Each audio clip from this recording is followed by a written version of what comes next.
Greetings and welcome to the energy of Leo. This is Ron from Tarot of the Twin Sun. Tarot of the Twin Sun is a functional division within the Order of the Twin Sun. We shall be doing a 9 card spread known as the Great Mirror.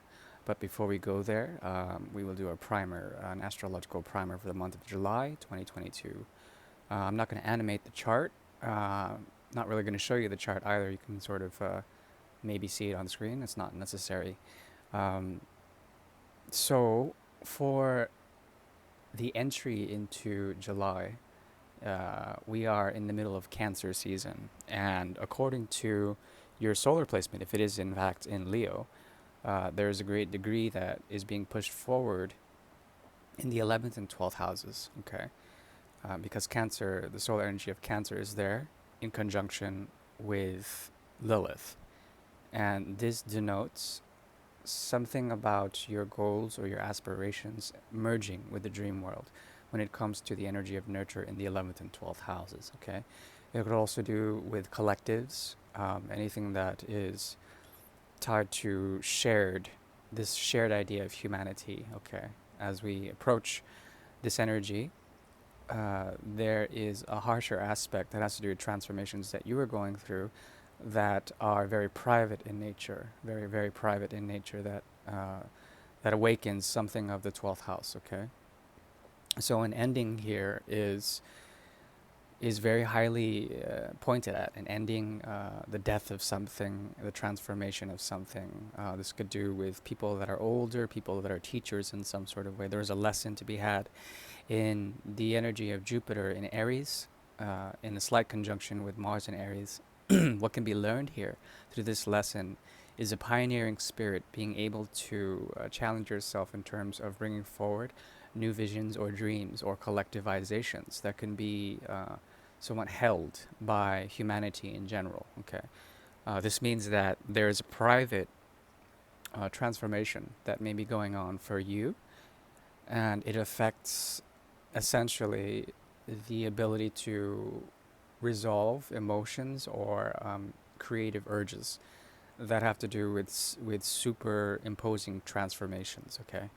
Um, Another thing that I see here is a potential that people will be coming into your life to show that they are slowly evolving also, or creating um, something that would be relatable in terms of the mind. Okay, the mind is currently Mercury in Gemini in your 11th house. There's a lot of placement here in terms of what you can bring to mind, what you can learn through, what you can master when it comes to your dreams, when it comes to the realization of these dreams, when it comes to also the movement from Gemini into Cancer. Okay, so this usually has to do with birth, um, gateways into what we can call uh, uh, the the feminine divine that hosts essentially the spirit for new souls or a new entry point. Okay, the gateway, the divine gateway is found through the womb. Okay, and there's a strong placement here of essentially Saturn's lesson in retrograde in Aquarius, giving you a sense of clarity of mind, okay, especially when it comes to your goals and your ambitions. Generally speaking, I do see a lot of good things occurring for you in the North Node and South Node in your 10th house and opposing that, the 4th house, the South Node, okay? So there's a sort of interesting dynamo here that happens in your 4th and 10th from the solar or the ascendant placement in the first house, obviously. There's a push-pull dynamic here that has to do with trying to work from home, trying to work at a place that is outside that you can call home, trying to find a place of work or a place that needs to, that is called to, that is your calling, where there's a lot of disorder, where there's a lot of displeasure even, okay? Um, because it's in the energy of Taurus in the 10th house, okay? That's the dragon's head, that's the North Node. And with this, there's difficulty in assessing stability, But at the same time, there's a lot to be learned in the transformation of what you would call home or what you would call the inner world in Scorpio. So deep transformation indicated here. So overall, strong, a strong, uh, abrasive quality that Mars brings in as well, in Aries, Mars in Aries, which is, you know, its place of home. There's also something of a collectivized lesson here that upon the horoscope of July 1st, 2022, it activates a lot of tension when it comes to the workplace, transformations of the workplace, transformations of your own daily rituals that have to do with work and have to do with your own resources. So it's generally speaking a turbulent time, uh, but with the lunar energy in Leo, there's an ability for your ascendant to be blessed with a great deal of nurturing when it comes to a spiritual dimension. Okay.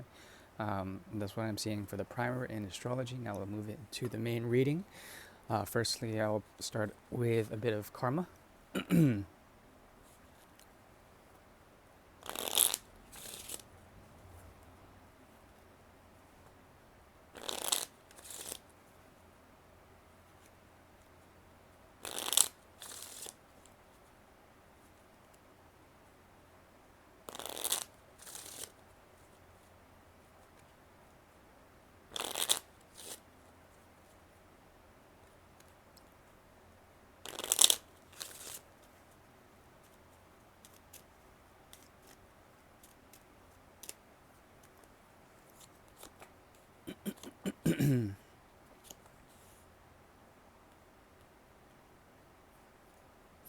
Okay. For Leo, in the month of July, if you've lost a sense of being inspired, um, or not having the passion in the right place, having that feeling of not putting your most forthcoming efforts in the right place, especially when it comes to commitments or realities. It just means that there's a shift and an end of a cycle here, strongly indicated by the elements of fire and earth and air. So what I see here is that for the karma is to become passionless, okay? To not to become artless, but become passionless. So basically, it's to let down anything when it comes to tension. All this aggravating energy of Mars and Jupiter and Aries, okay, will be the source for a lot of, a lot of, a lot of troubles with the collective community as well as with people you deal with every day. It's because of uh, emotions or passions that they harbor that is very difficult to understand. They come out of an explosive dimension. And with this, all this fire energy, it's like you need to chill out and they need to chill out. And there needs to be a chilling sort of, um, a chilling vibe, you know, just to relax. There also is something here in the past about um, sowing the seeds in the wrong field. Okay, and also an end of a cycle indicated because of that. Okay, it could be a place of work, it could be a commitment, or something that you've been watering in terms of the metaphor or the trope of having projects being planted in certain fields of expectation. Okay, and these falling short in terms of in terms of the mind, in terms of what you expect, in terms of mostly expectation. The idea here is to become passionless once again, and that's hard for Leo to do, considering that they live by essentially the element of fire. The idea here is to honor the sun and to realize that there are dynamics about the sun that operate much like a solar flare at the time being, with the conjunction of sun and Lilith in a very tight conjunction, Sun Lilith in Cancer, in your 11th house. Okay, so this talks about the sort of hidden aspect or the tension that comes about with collective dreams as well as your own dreams and ambitions, as well as global internet communities, global efforts. Okay, so it's sort of a global thing that's going on right now with Sun conjunct Lilith in Cancer. So it's a lot of pissed off energy, to be honest. Okay, now we'll get into the main readings, the 9-card spread known as the Great Mirror. The Great Mirror is a tool devised by the Order of the Twin Sun in order to see particular karmas that may exist between the energy of Leo and the opposite, someone else, okay?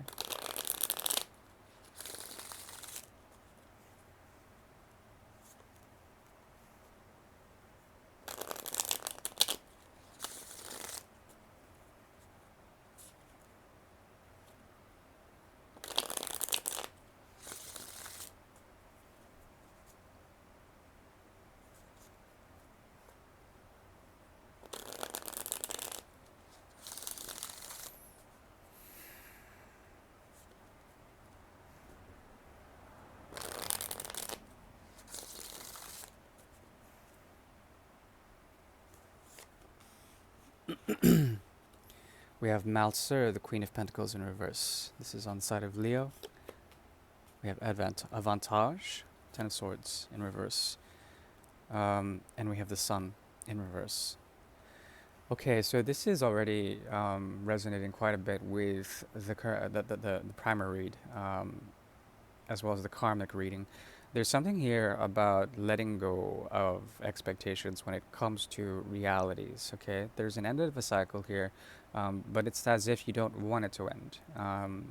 There's a lot that has to do with the clarity of mind that comes after great thinking about this connection.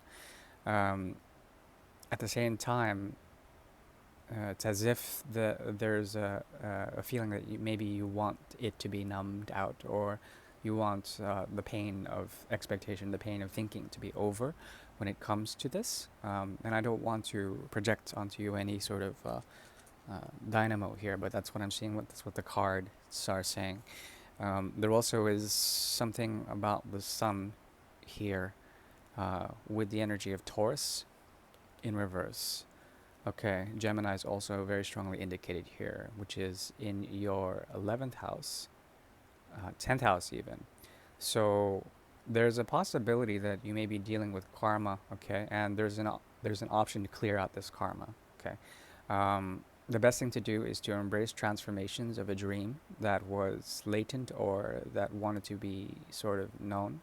So there's a very spiritual connection in that respect, and because of such, it heightens the moon in Leo's energy in the 12th house, okay, and then producing this karmic triangle, but it's a very good triangle, meaning that it's a triangle that can spin out or reduce its hierarchy, reduce its need for empowerment. So in this respect, the connection itself is very powerful. It also produces something of the dream world, something of a humanitarian edge, okay, that has to do with the instability of Taurus and the dragon's head in Taurus in your 10th house. There's an ability here to clear out karma. That's what I'm seeing. This person also has a great deal of expectations when it comes to an emotional connection where they see your time, your energy, your resources as a commodity.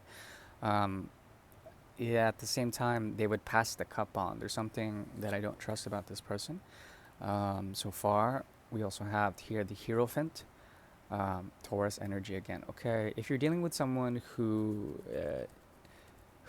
brings about an energetic connection that is very strong and serpent-like, okay, it's because there's a lesson to be had here that is untouched, that has to do with your need to find a sense of home or a sense of stability in a place that is terribly possessive, or that would take your efforts and transform them into something else to give to others, okay? It's a very... I don't like this reading. At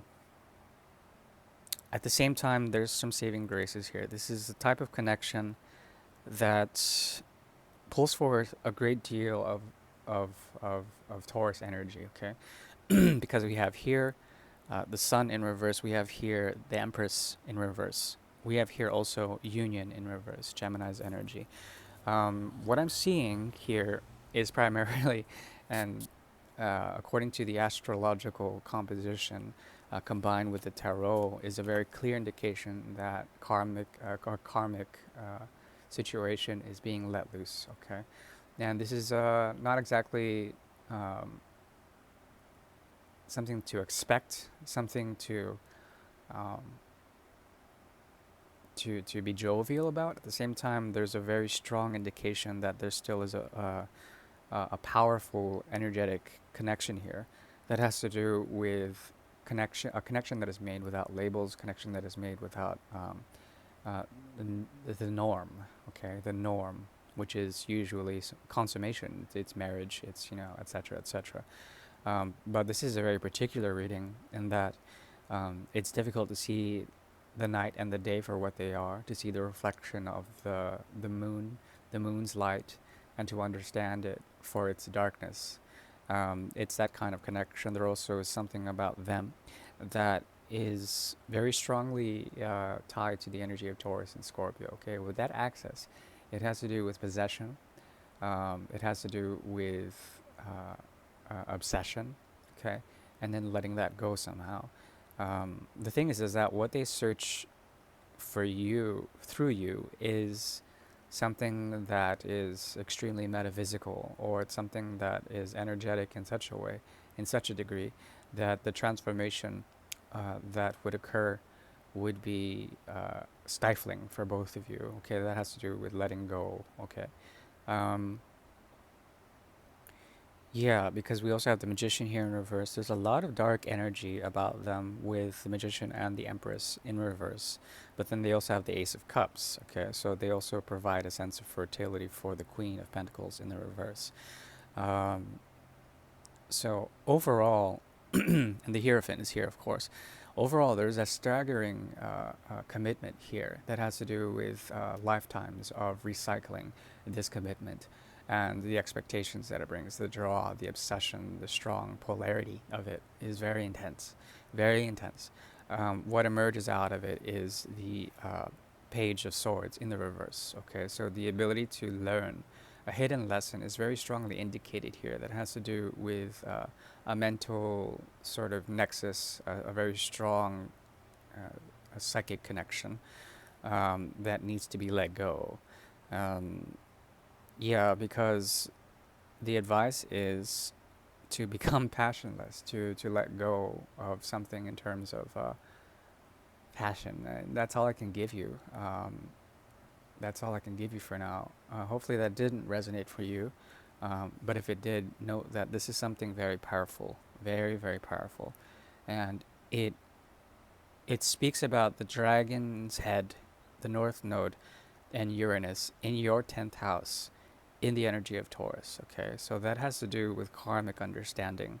It has to do with also balancing out and either holding on to the karmic account or letting it go. I mean, either way, it's going to be the essence of karma, the action that goes through it, is very intense, very observant, and very possessed in a way. So hopefully you can deal with that as you will. Thank you. Bye bye.